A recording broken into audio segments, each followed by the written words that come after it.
মনোনয়নপত্রের বিষয়ে পরবর্তী সিদ্ধান্ত প্রদানের জন্য রিটার্নিং অফিসার রংপুর স্যারকে অনুরোধ জানাচ্ছি।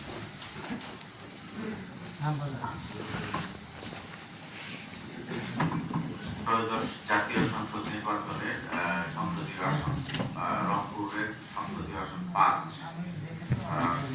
এখানে বাংলাদেশ জামাত ইসলামী থেকে দাখিল করেন গোলাম রব্বানী। মনোনয়নপত্রের সাথে দাখিলকৃত কাগজপত্র পর্যালোচনা করা হলো। এখানে বিভিন্ন সরকারি দপ্তর থেকে উপস্থিত কর্মকর্তাবৃন্দ আপত্তি দাখিল করেন নাই এবং বাংলাদেশ ব্যাংক থেকে প্রেরিত সিআইবি প্রতিবেদনে বিরূপ মন্তব্য পাওয়া যায়নি। আইন শৃঙ্খলা বাহিনীর পক্ষ থেকে অন্য কোনো আপত্তি পাওয়া যায়নি।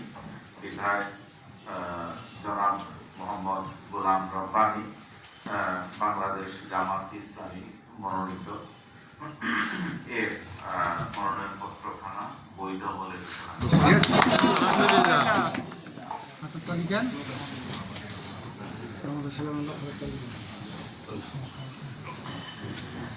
জনাব মোহাম্মদ আবু হেলাল বাংলাদেশের কমিউনিস্ট পার্টি